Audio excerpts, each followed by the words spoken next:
ازيكم يا حلوين؟ عاملين ايه؟ يا رب تكونوا بخير. حبايب حسناء عاملين ايه؟ معايا كوبايه الا ربع من السمنه وربع كوبايه زيت، هحطهم ونص كوبايه سكر بودره.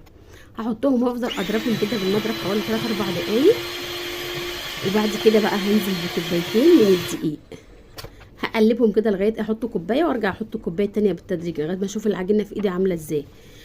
كويسه ومش محتاجه حاجه تاني. هقسمها كده لقسمين، هحط نص عليه معلقه كاكاو، والنص التاني هخليه ايه ابيض ساده يعني. وهبتدي بقى امحهم بالقمع العادي اللي هو بتاع بلح الشام. لو ما عندكوش طبعا اي قمع، انا بستسهل يعني بعمله زي ما انتم شايفين كده. هفضل لغايه ما اخلص بالقمع اللي هو الصغير ده بتاع بلح الشام بتاعهم. هما الكوبايتين هيعملوا معايا كده ايه صاج زي ما انتم شايفين. حطيته في الفرن خد 10 دقايق او ربع ساعه. طلعت هنا بحشي شوكولاته، حط في النص شوكولاته او مربى، ايه الحاجه